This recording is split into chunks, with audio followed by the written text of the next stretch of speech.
ജബോ അതെന്ത് ദിനോസർ എടാ മാറടോ പോടോ എടുത്തോ പോടുന്നു. സുഖയിലെ മിഞ്ഞാന്ന് ജിന്റെ പത്തലിന്റെ തലടുത്ത് കൊണ്ടുപോയി, അത് ഞാൻ സഹിക്കും.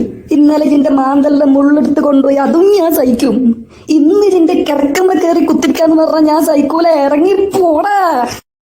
ഹായ് കുട്ടി, ഇവിടെ ഇവിടെ നോക്കി, ഇവിടെ അതെ ഇവിടെ എന്റെ അമ്മ. ഒന്നിനെ പൊരിക്ക, ഒന്നിനെ കറി വെക്ക. ഞാൻ വെറുതെ പറഞ്ഞോട് ഓടിക്കരുത്.